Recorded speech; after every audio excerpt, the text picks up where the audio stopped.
8,000 करोड़ की कंपनी जो एक टाइम पे इंडिया की दूसरी सबसे बड़ी रिटेलर कंपनी थी, कहां शुरू हुई ये कंपनी, कैसे उन्होंने ग्रो किया, कहां कहां से फंड रेज किए और क्या गलतियां करी आखिर में जिसकी वजह से फेल हो गए और उनकी गलतियों से हमें क्या लर्निंग्स मिलती हैं, आइए जानते हैं इस वीडियो में।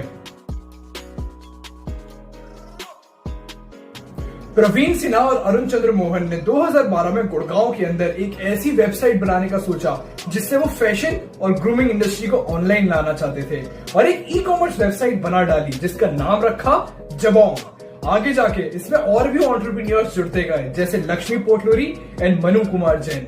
जबोंग फैशन और लाइफस्टाइल इंडस्ट्री का एक ऑनलाइन वर्जन था, मतलब एक ऐसी वेबसाइट या एप्लीकेशन जिसपे लोग आके हजारों ब्रांड में से लाखों कपड़े, जूते, पैंट, एसेसरीज, कुछ भी जो उनके फैशन या लाइफस्टाइल में उन्हें पसंद है वो ढूंढ सकते थे, उसे ऑर्डर कर सकते थे और वो पूरा ऑर्डर उन लोगों के घर तक डिलीवर होकर आता था। इस आइडिया के ऊपर 2012 में पहले से ही फ्लिपकार्ट और मिंत्रा काम कर ही रहे थे, अमेज़न भी भारत में घुसने ही वाला था। इसका ये मतलब है कि लोगों को ये आइडिया पहले से ही पसंद आ चुका था और इसी का फायदा उठाया जबोंग ने। जबोंग को इसलिए बिल्कुल प्रॉब्लम नहीं हुई मार्केट पेनिट्रेशन करने में, मतलब मार्केट में पकड़ बनाने में बहुत जल्दी। तीन चीजें थी जो जबोंग को अपने कंपटीशन से अलग बनाती थी और इन्हीं तीन चीजों ने मदद करी ने इतने जल्दी ग्रो करने में। पहली चीज थी टाइप्स विद राइट ब्रांड। इन लोगों ने ऐसे ब्रांड्स के साथ टाइप करा जो लोगों को ऑफलाइन मिले ही ना, जैसे इंटरनेशनल ब्रांड्स। इसलिए लोगों को लगता था जो चीजें हमें ऑफलाइन नहीं मिल पा रही वो हमें सिर्फ जबोंग पे मिल रही है, इसलिए लोग जबोंग के पास आते ही थे। जो दूसरा पॉइंट था इनका वो था यूजर फ्रेंडली फीचर्स, मतलब ऐसे फीचर्स जो लोगों की जिंदगी आसान बनाए, जैसे 30 day return policy, open box delivery, जैसे अगर डिलीवरी बॉय आपके पास डिलीवरी लेकर आ रहा है आप उसके सामने ही बॉक्स खोल के अपना सामान देख सकते हो, अगर वो सामान आपको पसंद ना आए तो तभी के तभी रिटर्न कर दो। ये फीचर्स लोगों को बहुत ज्यादा अच्छे लगे थे। जो तीसरी चीज थी इनकी वो थी इनका बिजनेस मॉडल। इनका बिजनेस मॉडल बहुत ही यूनिक था, आइए इनके बिजनेस मॉडल को ध्यान से समझते हैं। जबोंग इन्वेंट्री मॉडल और कंट्रोल मार्केट प्लेस मॉडल दोनों के ऊपर काम कर रहा था। इन्वेंट्री मॉडल मतलब ये लोग ब्रांड्स और स्टोर्स का सामान सस्ते में खरीद के अपने वेयरहाउस में रखते थे और जब भी कोई ऑर्डर करता था तो उसी सामान को ये लोग ऑनलाइन बेच देते थे। कंट्रोल मार्केट प्लेस मॉडल में सेलर अपना सामान खुद आके इनके साइट के ऊपर लिस्ट कर सकता था, उसे अपने साइट से ही बेच सकता था और ये लोग सिर्फ कस्टमर केयर संभालते थे। इन दोनों मॉडल का बहुत स्मार्टली यूज करके जबोंग बहुत जल्दी ग्रो करने लगा था। देखते ही देखते जबोंग ने मार्केट में बहुत अच्छी पकड़ बना ली। एक साल के अंदर अंदर ये लोग इतना ग्रो कर चुके थे कि ये लोग एक दिन का 6,000 से ज्यादा ऑर्डर डिलीवर कर रहे थे। 500 से 600 करोड़ की टोटल सेल्स कर चुके थे ये लोग 2013 तक ही। फिर क्या था, इतनी तेज ग्रोथ के बाद अब इन्हें जरूरत पड़ी फंडिंग की, क्योंकि फ्लिपकार्ट और मिंत्रा इसके दोनों कॉम्पिटिशंस को बहुत अच्छे फंड्स मिल चुके थे और उनके साथ कंपीट करने के लिए अब इन्हें भी जरूरत थी पैसों की। इनका जो सबसे पहला इन्वेस्टर था वो था रॉकेट इंटरनेट और सीडीसी ग्रुप, जिन्होंने कंबाइंड इन्हें $100 मिलियन दे दिए थे 2014 के अंदर ही। उसके बाद यस बैंक और कोटक महिंद्रा जैसी कंपनीज के साथ मिलकर भी उन्होंने 50-60 मिलियन डॉलर्स और रेज कर लिए थे। टोटल 150 से 170 मिलियन डॉलर्स के आसपास इन लोगों ने रेज किए थे अपने फंडिंग राउंड से। इतने फंड्स आने के बाद जबोंग और तेजी से आगे बढ़ने लगा। दूसरे स्टार्टअप्स की तरह इन लोगों ने अपने सारे फंड्स बर्बाद नहीं कर दिए डिस्काउंट्स देके कस्टमर्स को एक्वायर करने में, बल्कि फोकस करा ब्रांड्स के साथ टाई अप करके अपनी वेराइटीज बढ़ाने में, कैटेगरीज बढ़ाने में, अपने डिलीवरी चैनल को और स्ट्रॉन्ग बनाया इन्होंने, अपनी कस्टमर सर्विस को बहुत ज्यादा बेहतर कर दिया था और इन्हीं सब चीजों की वजह से इनका कस्टमर बेस धीरे धीरे बहुत ज्यादा स्ट्रॉन्ग और बड़ा बनता जा रहा था। 2014-15 तक जबोंग इंडिया की दूसरी सबसे बड़ी ई कॉमर्स कंपनी बन चुकी थी। लोगों को हर जगह से जबोंग ही जबोंग दिख रहा था। ये जवानी है दीवानी जैसी मूवीज से लेके टीवी तक हर जगह सिर्फ जबोंग के चर्चे हो रहे थे। जबोंग को 2014 में ही online retailer of the year का अवार्ड भी मिला था। 2015 तक जबोंग का रेवेन्यू $122 मिलियन तक पहुंच चुका था और इनकी वैल्यूएशन 8,500 करोड़ मतलब $1.2 बिलियन तक पहुंच चुकी थी एक टाइम पर 2016 में सबके पास एक न्यूज आई कि फ्लिपकार्ट ने जबोंग को सिर्फ $70 मिलियन में एक्वायर कर लिया है। ये सबके लिए एक बहुत बड़ा शॉक था, क्योंकि सबके लिए जबोंग एक बहुत बड़ी कंपनी थी और इतने कम पैसों में एक्वायर होना मतलब कुछ तो बहुत बड़ी प्रॉब्लम हुई होगी जबोंग के साथ में। नहीं, लोग सोच ही नहीं पाए। फ्लिपकार्ट ने जबोंग को एक्वायर करते ही जबोंग की 150 एम्प्लॉइज को काम से ही निकाल दिया। 4 साल जबोंग के साथ खुद स्ट्रगल करने के बाद फ्लिपकार्ट ने 2020 में आखिरकार जबोंग को परमानेंटली शट डाउन कर दिया।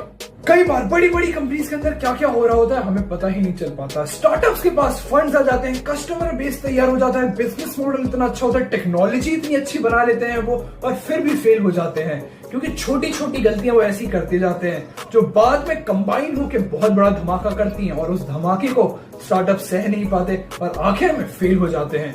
जबोंग के साथ भी यही हुआ। आइए पॉइंट वाइज समझते हैं क्या गलतियां करी जबोंग ने और उनकी गलतियों से हम एंटरप्रेन्योर्स को क्या लर्निंग्स मिलती हैं। Number 1, no competitive edge. Jabong वो सेम काम कर रहा था जो फ्लिपकार्ट और अमेजॉन कर रहे थे। अमेजॉन और फ्लिपकार्ट तो बहुत बड़ी बड़ी कंपनीज थे और उनके फंड्स भी बहुत ज्यादा थे, इसलिए वो ज्यादा मार्केट में सस्टेन कर सकते थे, ज्यादा मार्केट कैप्चर कर सकते थे डील्स और डिस्काउंट्स देके, जो जबोंग नहीं कर सकता था। और कस्टमर्स किसी के सगे तो होते नहीं है, जहां उन्हें ज्यादा बेनिफिट्स मिलेंगे, जहां उन्हें ज्यादा अच्छी डील्स मिलेंगी, कस्टमर्स वहीं जाएंगे। अगर हमें कंपेटिटिव मार्केट में अच्छे तरीके से सस्टेन करना चाहते हो और ग्रो करना चाहते हो तो कम से कम एक कंपेटिटिव एज होना बहुत जरूरी होता है। अगर आप भीड़ से अलग नहीं दिखोगे, अपने कंपटीशन से अलग नहीं दिखोगे, तो लोग आपको चूज ही नहीं करेंगे और आप बहुत पीछे रह जाओगे। इसलिए भीड़ से अलग दिखना बहुत जरूरी हो जाता है इतने कंपेटिटिव मार्केट के अंदर। Number 2, cash crunch. पैसा ही बहुत बड़ा रीजन था इनके फेल होने का। अगर हम बात करेंगे कंपेटिटर्स की, जैसे फ्लिपकार्ट, उनको बहुत सारे पैसे मिल चुके थे अलग अलग इन्वेस्टर्स, बहुत बड़े बड़े और जाने माने इन्वेस्टर्स से।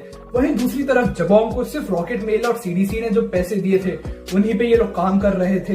जब इन्हें जरूरत थी और ज्यादा पैसों की तब इन्हें और फंडिंग मिल नहीं पाई, इसलिए ये लोग बहुत पीछे रह गए। इसलिए कंपनी के लिए बहुत जरूरी होता है पहले से ही डिसाइड करना कि वो कहां से कितने फंड्स रेज करेगा। जब उसके पास ऐसी सिचुएशन आएगी कि उसे और फंड्स की जरूरत पड़ेगी तो कहां से वो फंड्स रेज कर पाएगा। इन सब की प्लानिंग करना पहले से ही बहुत जरूरी होता है और जो स्टार्टअप्स इसकी प्लानिंग पहले से ही कर लेते हैं वो आगे बढ़ जाते हैं, बाकी के फेल हो जाते हैं, क्योंकि 90% स्टार्टअप्स के फेलियर का रीजन पैसा ही होता है। इसलिए अपने फाइनेंशियल मॉडल पे बहुत ज्यादा ध्यान देना चाहिए एक स्टार्टअप को। Number 3, lack of corporate governance. Corporate governance मतलब वो रूल्स, प्रोसेसेस, मेथड्स जिससे एक कंपनी काम करती है, ये टॉप मैनेजमेंट डिसाइड करती है और एक कंपनी के सक्सेस का बहुत इंपॉर्टेंट पॉइंट होता है। अगर हम बात करें जबोंग की, तो जबोंग में टॉप मैनेजमेंट ही नहीं टिक रही थी, कॉर्पोरेट गवर्नेंस कैसे होता? एक एक करके सारे फाउंडर्स ने ही कंपनी छोड़ दी थी। सीनियर पोजीशन के एम्प्लॉयज ही नहीं टिकते थे कंपनी में, क्योंकि जबोंग में उन्हें सही बेनिफिट्स नहीं मिल रहे थे, फ्यूचर नहीं दिख रहा था। जब टॉप मैनेजमेंट के अंदर ही इतनी ज्यादा अनस्टेबिलिटी होगी तो कंपनी कैसे सक्सेसफुल हो पाएगी? कॉर्पोरेट गवर्नेंस बचेगा ही नहीं, इसलिए शायद वो फेल हो गए। एक कंपनी में एक स्ट्रॉन्ग कॉर्पोरेट गवर्नेंस रखना बहुत ज्यादा जरूरी होता है, क्योंकि एक स्ट्रॉन्ग कॉर्पोरेट गवर्नेंस ही एम्प्लॉयज को मोटिवेट करता है शिद्दत से और ईमानदारी से काम करने में। एम्प्लॉयज को बेनिफिट्स देना उतना ही जरूरी है जितना कस्टमर्स को बेनिफिट देना, क्योंकि एम्प्लॉयज एक कंपनी की सक्सेस का बहुत इंपॉर्टेंट पार्ट होता है। इसलिए कॉर्पोरेट गवर्नेंस में हमेशा ध्यान दें। Number 4, wrong exit planning. Jabong को दिख रहा था और फंडिंग उन्हें मिल नहीं रही, सस्टेन वो कर नहीं पाएंगे क्योंकि कंपटीशन बहुत रफ्तार से ग्रो कर रहा है। इसलिए मौका मिलते ही उन्हें राइट टाइम पर अपने आप को बेच देना चाहिए था। राइट टाइम पर बेचा नहीं, फिर डेस्परेशन में आके सिर्फ 70 मिलियन में ही बिकना पड़ गया। एग्जिट प्लान एक स्टार्टअप का बहुत इंपॉर्टेंट पार्ट होता है। अपना सैचुरेशन पॉइंट हमें पहले से ही डिसाइड कर लेना चाहिए, जिससे आगे हम ग्रो नहीं कर पाएंगे और मौका मिलते ही अपने आप को तब बेच देना चाहिए राइट टाइम पर। ये एक स्मार्ट एंटरप्रेन्योर की पहचान होती है और एक स्टार्टअप को शुरू करने का बहुत इंपॉर्टेंट स्किल पहले से ही डिसाइड करके रखना चाहिए एक एंटरप्रेन्योर को। मैं तो कहता हूं जब आप बिजनेस शुरू कर रहे हो तभी आपको पता होना चाहिए कब आपको उससे एग्जिट लेना है, इसलिए अपना एग्जिट प्लान पहले से ही डिसाइड करके रखें। मैं जैसे हमेशा कहता हूं दोस्तों, कोई फेलियर नहीं होता, या तो आप लर्न करते हो या तो आप अर्न करते हो। हर वो बिजनेस जो कभी बहुत सक्सेसफुल हुआ करता था, कुछ गलतियों की वजह से फेल हो गया, वो पीछे छोड़ जाता है बहुत बड़ी बड़ी लर्निंग्स और फाउंडेशन फ्यूचर एंटरप्रेन्योर के लिए, जिनको ध्यान में रख के एक सक्सेसफुल बिजनेस को खुद बना सकते हैं। जबोंग खुद तो फेल हो गया पर फ्यूचर बिजनेसेस के लिए जैसे मिंत्रा और फ्लिपकार्ट के लिए भी बहुत सारी लर्निंग छोड़ गया, जिनको ध्यान में रख के आज वो खुद बहुत सक्सेसफुल होती जा रही हैं। इसलिए बहुत जरूरी होता है खुद गलती करने की बजाय दूसरों की गलतियों से सीखना। एक स्मार्ट एंटरप्रेन्योर ऐसे ही अपना टाइम बचाता है। इसलिए मैं आपके लिए हर हफ्ते ऐसी स्टोरीज लेकर आता हूं जिनसे आप सीख सकें। आज की स्टोरी आई होप आपको अच्छी लगी हो और आपने बहुत कुछ सीखा हो। मैं हर हफ्ते आपके लिए एक ऐसी ही स्टोरी लेकर आता हूं, इसलिए please like, subscribe and share my channel. ये मुझे मोटिवेट करता है हर हफ्ते आपके लिए एक अच्छा कंटेंट लाने में। मिलते हैं अगले हफ्ते एक नई स्टोरी के साथ, तब तक के लिए बाय बाय।